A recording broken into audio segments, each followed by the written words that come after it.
అంత కక్ష సాధింపు చర్య అయిపోయింది తప్ప చక్కగా పరిపాలన లేదు. ఎందుకంటే మా నాయకుడు కుమారుడు వీరు చక్కగా చేస్తారని ప్రజలందరూ హర్షించారు. అంతా కూడా మోసం అయిపోయింది. ఆంధ్రప్రదేశ్లో ప్రజానీకం అందరూ కూడా మోసపోయారు పార్టీ నుంచి. ఎందుకంటే ఏదో ఎక్కబడిస్తారు అనుకుంటే ఏమీ చేయలేదు సార్. మరి ప్రత్యేక హోదా తెస్తామన్నాడు సార్. పిలకబట్టుకొని మనకు ఇవ్వండి 21 మంది ఇస్తే తీసుకొచ్చి పీకబట్టి నొక్కిస్తే ఇచ్చేస్తున్నాడు. అది లేదు. 3 రాజధానులు లేదు. రాజధాని లేని గవర్నమెంట్ అయిపోయిందండి ఆంధ్రప్రదేశ్ స్టేట్. మీ రాజధాని అంటే మా రాజధానికి తెలియదండి, శ్రీకాకుళం విశాఖపట్నం అంటున్నారు. కాబట్టి ఇప్పుడు కాంగ్రెస్ పార్టీ గెలిపించుకోవాల్సిన సంఖ్యా పథకాలు కొన్ని ఇవ్వచ్చు. ఇప్పుడు విద్య ఉంది. విద్య కోసం ఎంత ఖర్చు పెట్టినా పర్లేదు. రైతాంగ సబ్సిడీ కోసం ఎంత ఖర్చు పెట్టినా ఎరువులో ఏదో సబ్సిడీ ఇచ్చినట్టు కదా, అది పర్లేదు.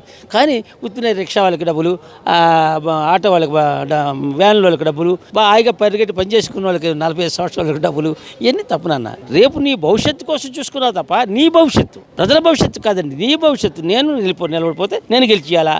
ఈ ఎమ్మెల్యేలకి ఎట్లేదు జీరో సార్.